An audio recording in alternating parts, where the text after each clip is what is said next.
young man was shot 5 times at least in all of these different areas, including his back, which tends to not so closely correlate with defense posture.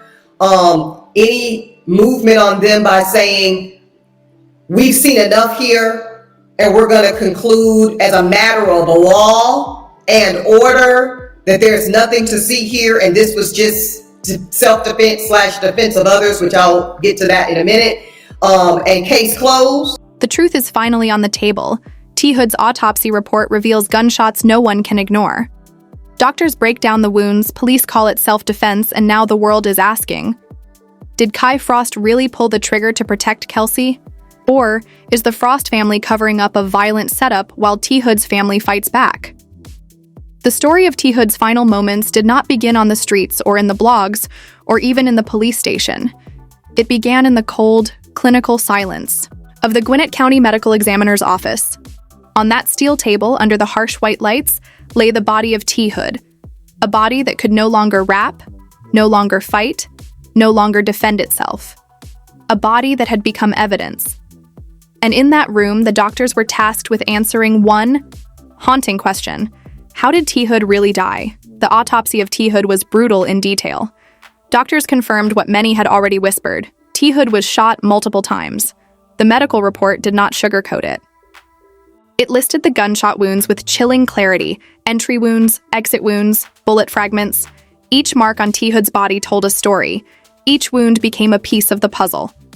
The first finding: T. Hood was shot in the back.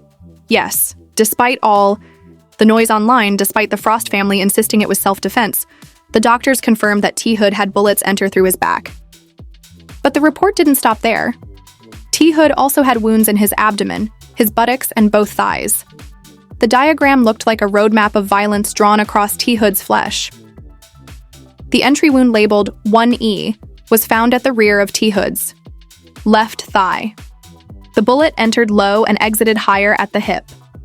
That angle told the story of T. Hood stumbling, maybe crouching, maybe already trying to escape. Doctors said clearly, bullets rise when bodies fall. And in this case, the bullet that tore into T. Hood's thigh and came out near his hip showed that T. Hood was not standing strong. He was collapsing. The second wound, 2E, mirrored the first, this time through T. Hood's right thigh. Again, the fragments lodged in his abdomen told a horrifying story. T. Hood was moving, twisting, falling. The bullet didn't exit.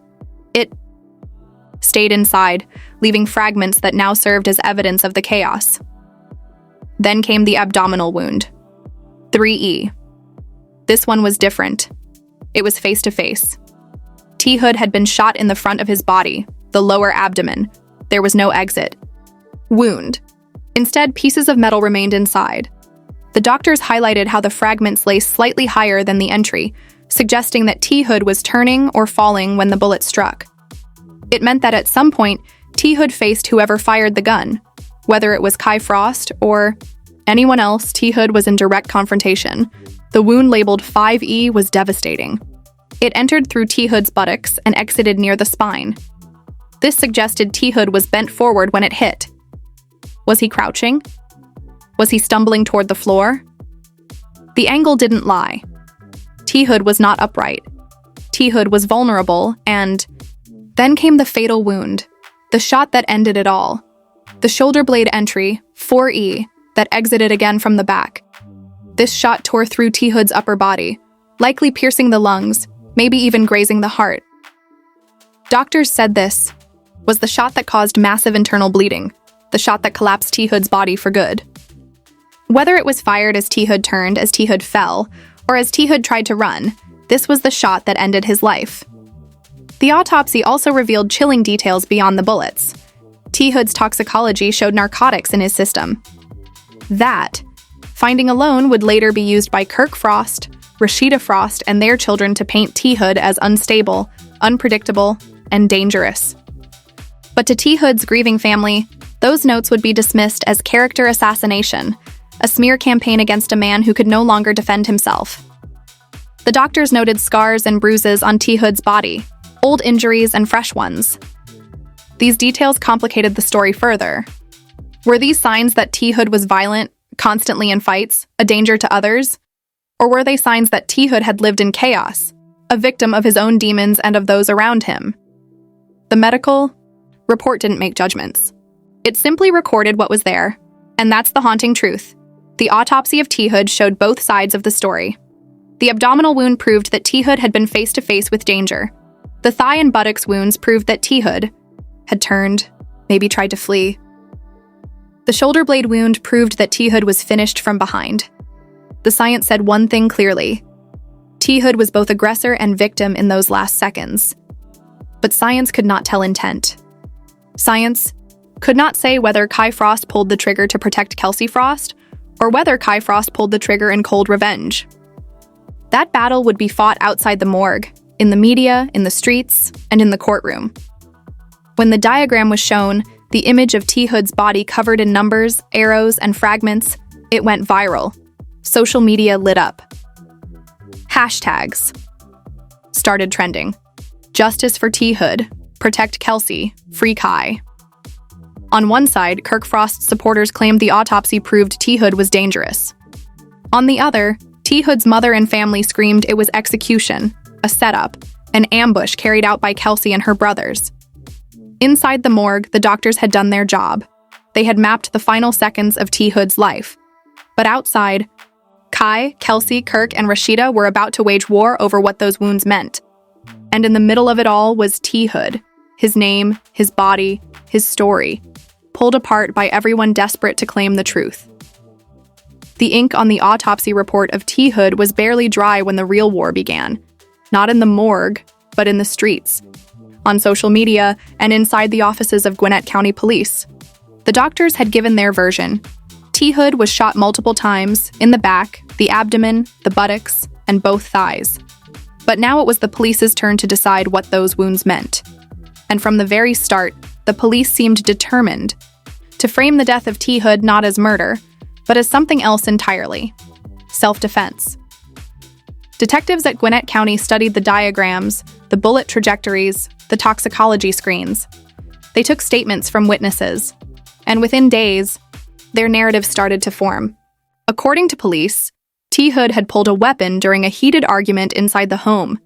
That single detail changed everything, because once police put in their report that T. Hood pulled a gun first, suddenly Kai Frost was no longer just a suspect. He was being painted as a potential protector. And that made all the difference. The official police line was careful but deliberate. The investigation remains ongoing, they said. At this time, the evidence is consistent with a shooting.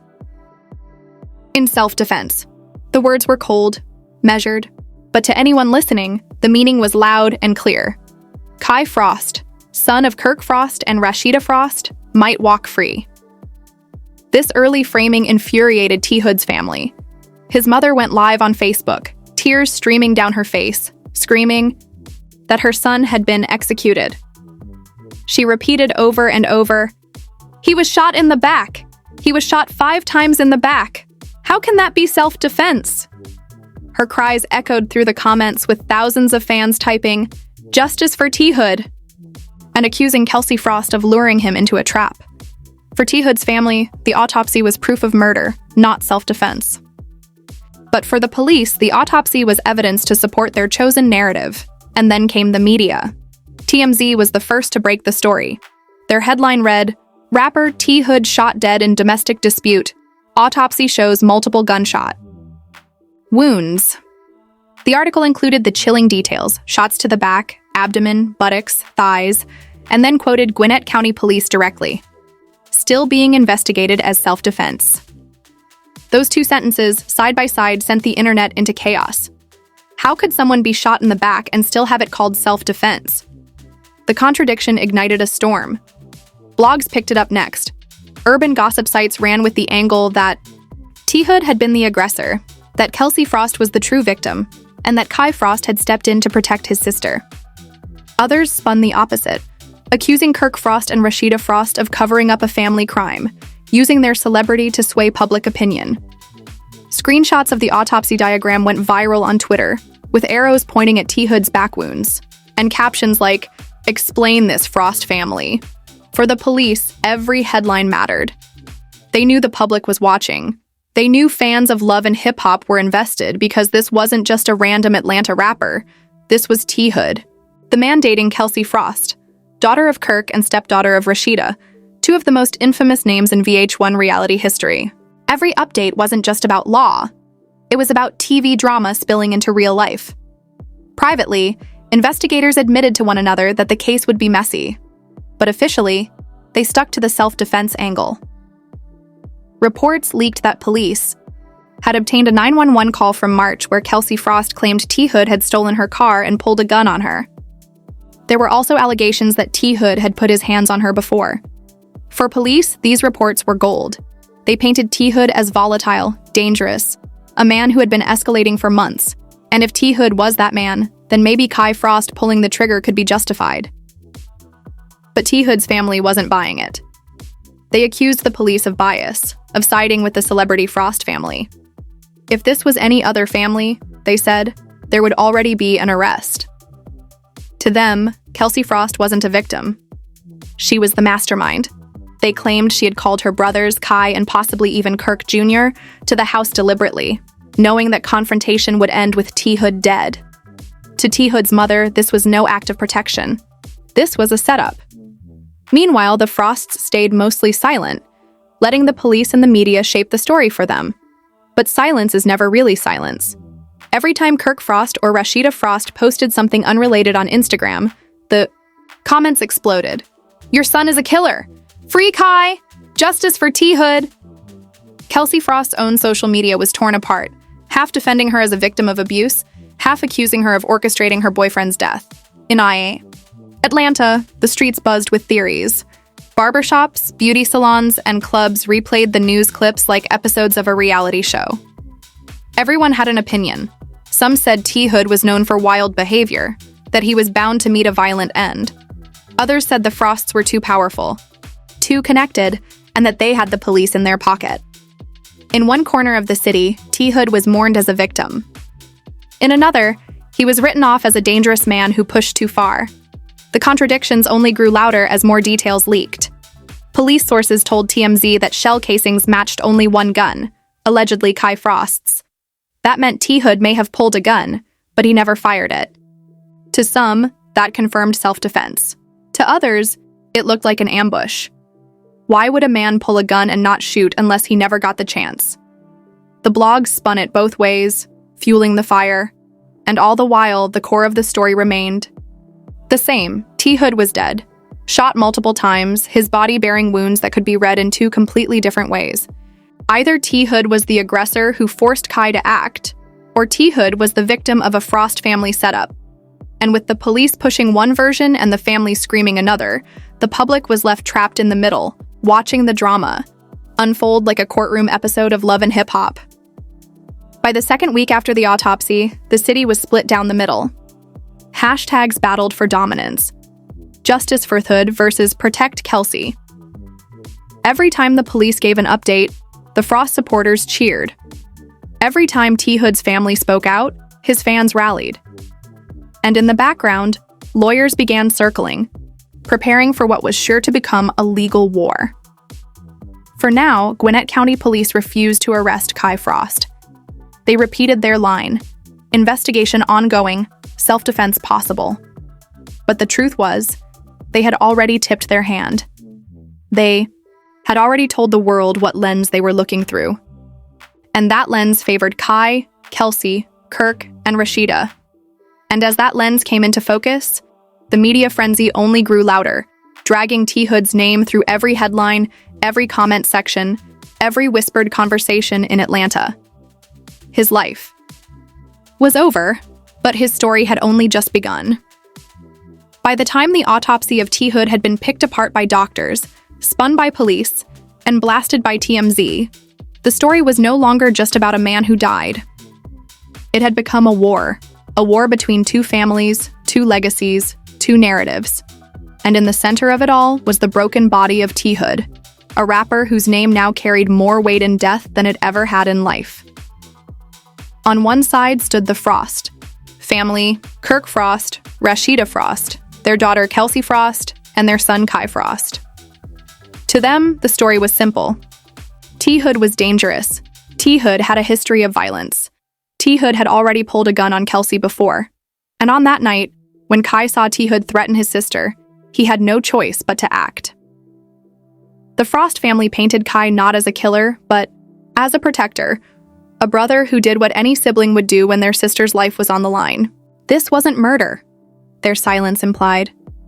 This was family. This was survival. But on the other side, T. Hood's family told a very different story. To them, their son, their brother, their blood had been lured into a trap.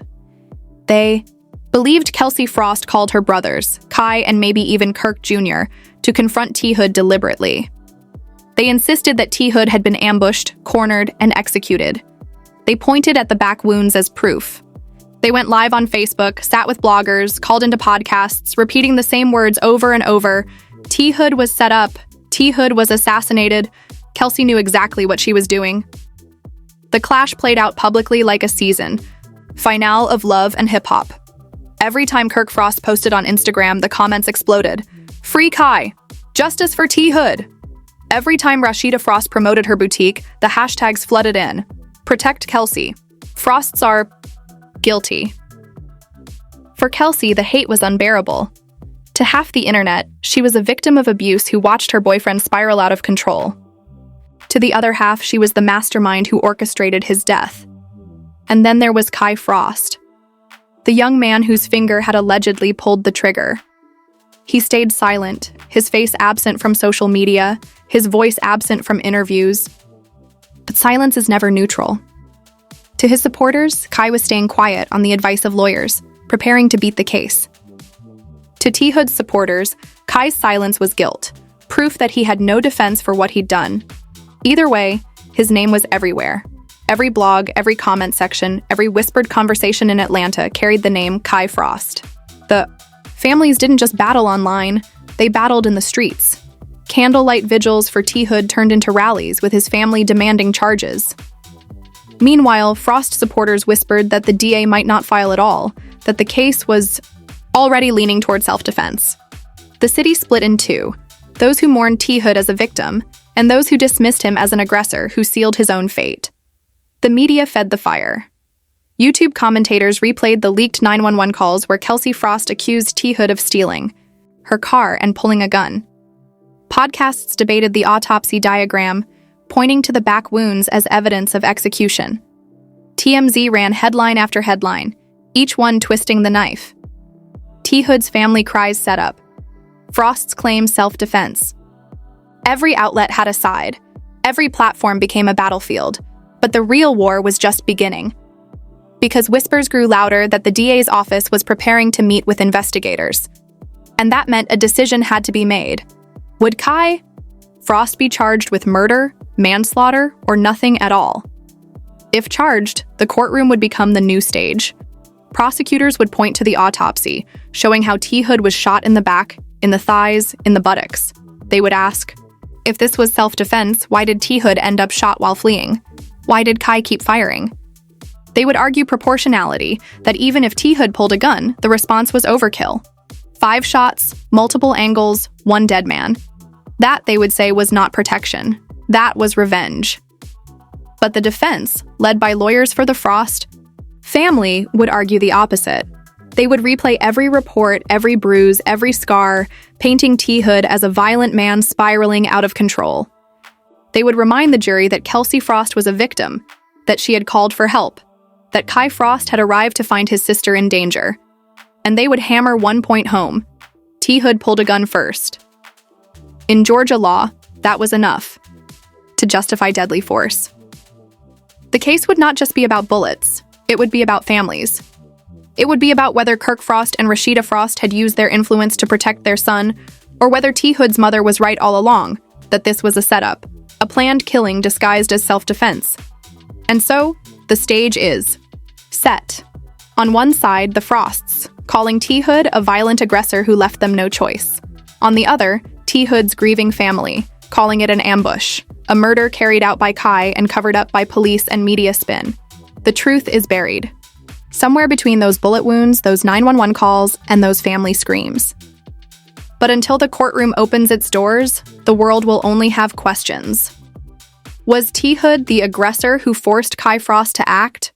Or was T. Hood the victim of a Frost family setup that turned into Atlanta's most shocking scandal? And in that question lies the cliffhanger no one can yet answer. When the gavel finally falls, whose truth will survive? T. Hood's or the Frost's?